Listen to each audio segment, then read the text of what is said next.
Hello students, today we will discuss about the next topic, that is area.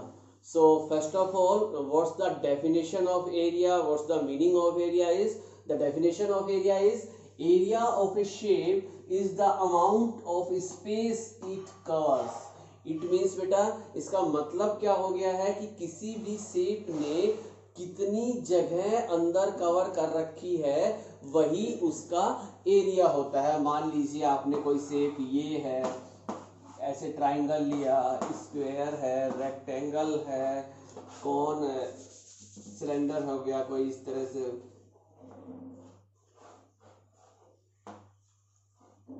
तो ऐसी चीजों ने अंदर देखो, इसके अंदर कितनी जगह है, इसके अंदर कितनी स्पेस इसने कवर कर रखा है, कितनी जगह अंदर ले कवर कर रखी है, वो हो गया इसका एरिया। तो एरिया का मीनिंग आप समझ गए कि यानी space cover by an shape, किसी शेप के द्वारा, क्लोज शेप के द्वारा जितनी स्पेस इसके अंदर है वही कहलाता है उसका area.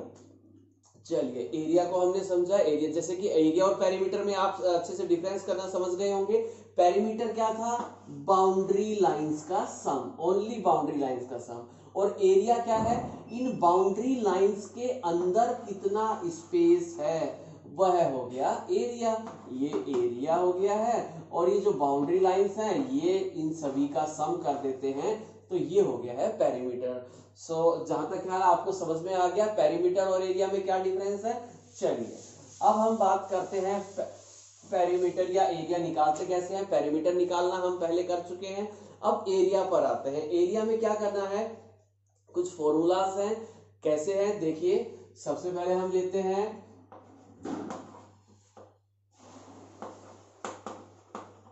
Area of square.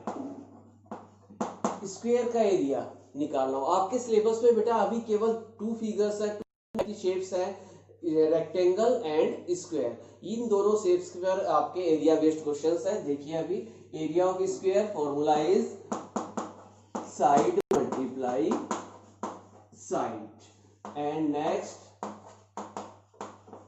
Area of rectangle. Rectangle का फॉर्मूला हो गया बेटा लेंथ ब्रेड्थ मल्टीप्लाई ब्रेड्थ।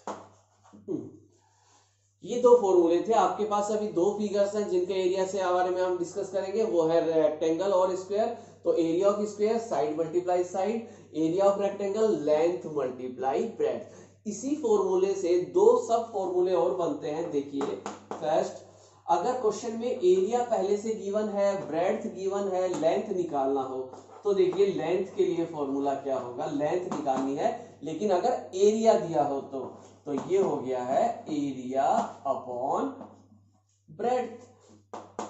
इसी तरह ब्रेड्थ निकालनी है, ब्रेड्थ निकालने का क्या हो गया एरिया अपॉन लेंथ। यहां हमें ये देखना था, देखिए लेंथ पूछी है तो ब्रेड्थ नीचे है, ब्रेड्थ पूछी है तो नीचे डिनोमिनेटर में लेंथ है। ये ध्यान रखिएगा, समझ जाएंगे कि लेंथ यहां हो तो ब्रेड्थ यहां लिखनी है, ब्रेड्थ पूछी है तो लेंथ यहां लिखनी है। जब क्वेश्चन में एरिया और ब्रेड्थ दे रखा है तो लेंथ ऐसे निकाल लेंगे, एरिया और लेंथ दे रखा है तो ब्रेड्थ इस फॉर्मूले से निकाल लेंगे। तो ये 4 बेसिक फॉर्मूले थे इस एक्सरसाइज के लिए।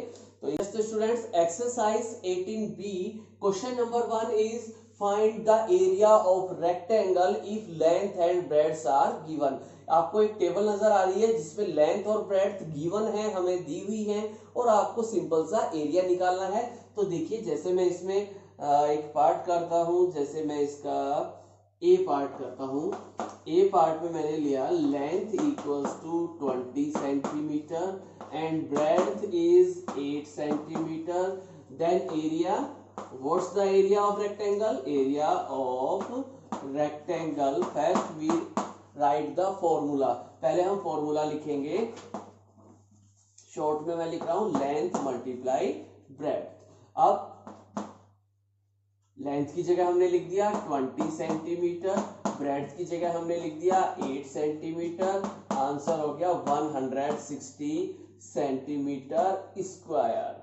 अब यहां समझिए अच्छे से, एरिया का फॉर्मूला से आपने लगा दिया, एरिया निकाल दिया, लेकिन यूनिट क्या लगाएं इसको अच्छे से समझिए। यूनिट कैसे आई, ये क्या है, इसे कैसे रीड करते हैं, कैसे ऊपर 2 आया, इसे कैसे रीड करेंगे। सबसे पहले तो रीड कैसे करेंगे, देखिए इसे आप पढ़ सकते हैं 160 स्क्वायर सेंटीमीटर। देखिए मैं इसे लिख रहा हूं 160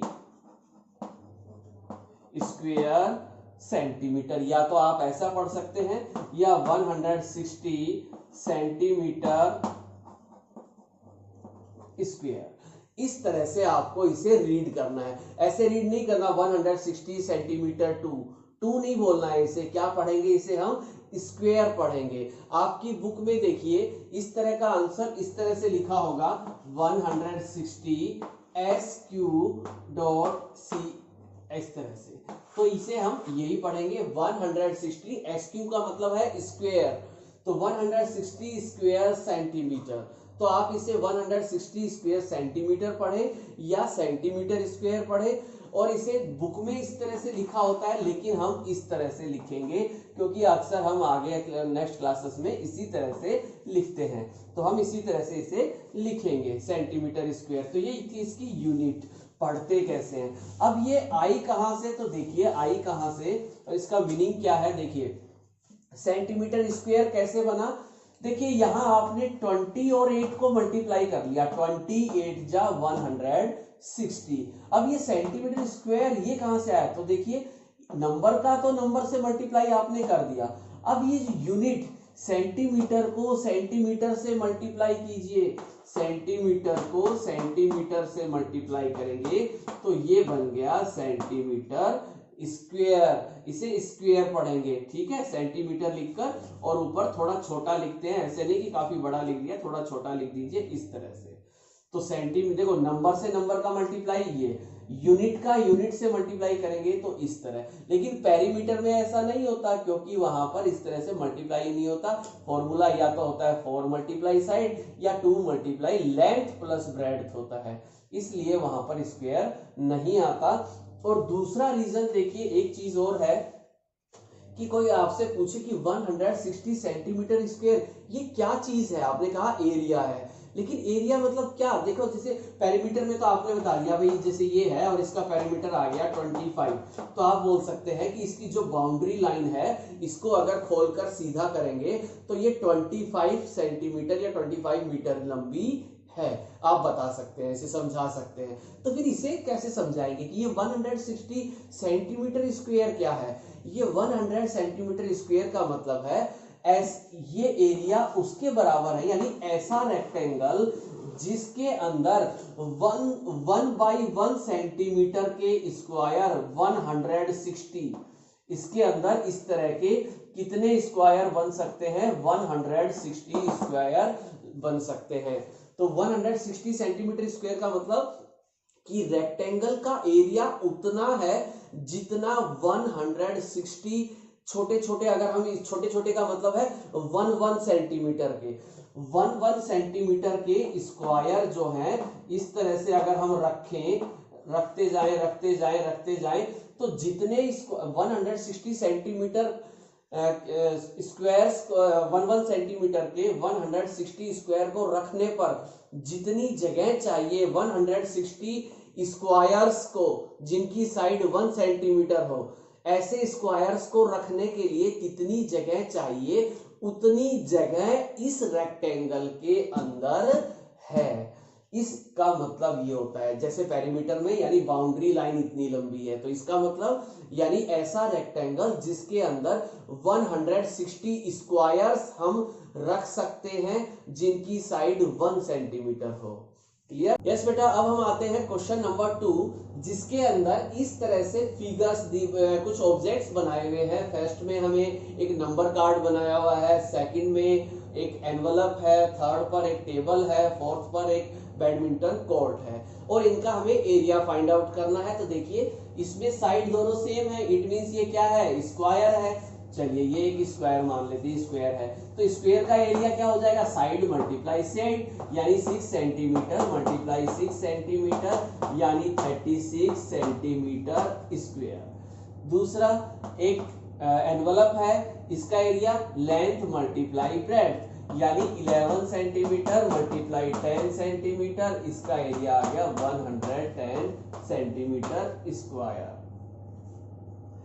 टेबल सी पार्ट में टेबल है 1.2 और 1.5 मीटर इंटू 1.2 मीटर, इन दोनों को मल्टीप्लाई कर लेते हैं हम, जरा एक बार मल्टीप्लाई कर लेते हैं। 2 10 कैरी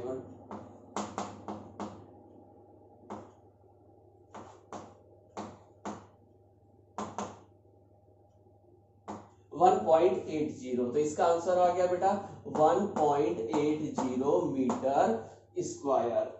तो इस तरह से हो गया। अब ये बैडमिंटन कोर्ट है, इसमें भी क्या करना है, बस 6.10 मीटर को 13.41 मीटर से मल्टीप्लाई कर आंसर निकाल देंगे। तो ये था बेटा क्वेश्चन नंबर 2। बेटा अब हम आते हैं नेक्स्ट क्वेश्चन, क्वेश्चन नंबर 3, जिसके अंदर आपसे पूछा गया है find the area of rectangle, जिसमें हमें साइड इस तरह से लिखी हुई है 4 सेंटीमीटर बाई 3 सेंटीमीटर। तो देखिए जब रेक्टेंगल की साइड इस तरह से दी होती है, इतना बाई इतना कुछ भी दिया हो, तो समझ जाना चाहिए जो पहले बोला जाता है वो लेंथ होता है और जो बाद में बोला जाता है वो ब्रेड्थ होती है। तो क्वेश्चन में हमें लेंथ और ब्रेड्थ गिवन है, केवल आपको एरिया निकालना है। तो बस आप इस तरह से area equals to length multiply breadth यानी 4 सेंटीमीटर मल्टीप्लाई 3 सेंटीमीटर, ये हो गया 12 सेंटीमीटर स्क्वायर। इस तरह से आप इसका एरिया फाइंड आउट कर सकते हैं। चलिए इसका एक एग्जांपल और बताता हूं जो थोड़ा सा अलग दिखाई दे रहा है। ई पार्ट, जिसमें हमें लेंथ गिवन है 1 मीटर 75 सेंटीमीटर और विड्थ का मतलब भी बेटा ब्रेड्थ ही होता है, ठीक है। विड्थ मतलब भी चौड़ाई, ब्रेड्थ मतलब भी चौड़ाई। तो उस तरह से हम देखते हैं ब्रेड्थ हमारे पास गिवन है इसमें 80 सेंटीमीटर। अब इसका एरिया फाइंड आउट करना है, लेकिन एरिया निकालने के लिए दोनों यूनिट्स सेम होनी चाहिए। याद रखिए जैसे पेरीमीटर में दोनों सेम होने चाहिए थे, उसी तरह एरिया निकालते समय भी ध्यान रखना है लेंथ और ब्रेड्थ दोनों की यूनिट सेम होनी चाहिए। कभी कभी इस तरह का क्वेश्चन आ जाता है और गलती से हम ध्यान ही नहीं देते, क्वेश्चन रॉन्ग हो जाता है, तो ध्यान रखिए। अब देखिए लेंथ में तो मीटर और सेंटीमीटर दोनों है, ब्रेड्थ में सेंटीमीटर है, तो हम भी क्या करते हैं इस सारे को सेंटीमीटर में कन्वर्ट करते हैं। तो मीटर से सेंटीमीटर, तो देखिए 1 मीटर का सेंटीमीटर बनाएंगे तो क्या बन गया 100 सेंटीमीटर प्लस ये 75 सेंटीमीटर, टोटल कितना हो गया 175 सेंटीमीटर। अब ये दोनों सेंटीमीटर में कन्वर्ट हो गए हैं। अब आगे हम इसका आराम से एरिया निकाल लेंगे, लेंथ मल्टीप्लाई ब्रेड्थ यानी 175 सेंटीमीटर मल्टीप्लाई 80 सेंटीमीटर, इस तरह से हम इसका एरिया निकालेंगे। तो एरिया ये निकालेंगे, ये हो गया 143 सेंटीमीटर स्क्वायर। इस तरह से इसका एरिया आ गया है 14,000 सेंटीमीटर स्क्वायर। तो ये था बेटा आपका क्वेश्चन नंबर 3। आज इतना ही, बाकी क्वेश्चंस हम नेक्स्ट क्लास में करते हैं। ओके, तो अच्छे से समझ में आ गया है आपको एरिया निकालना, एरिया क्या होता है, कोई भी फिगर ने कितना स्पेस कवर कर रखा है वही एरिया होता है। 2 सिंपल से फॉर्मूले हैं, area of square side multiply side, area of rectangle length multiply breadth, दोनों फॉर्मूलों में मल्टीप्लाई करना है बस।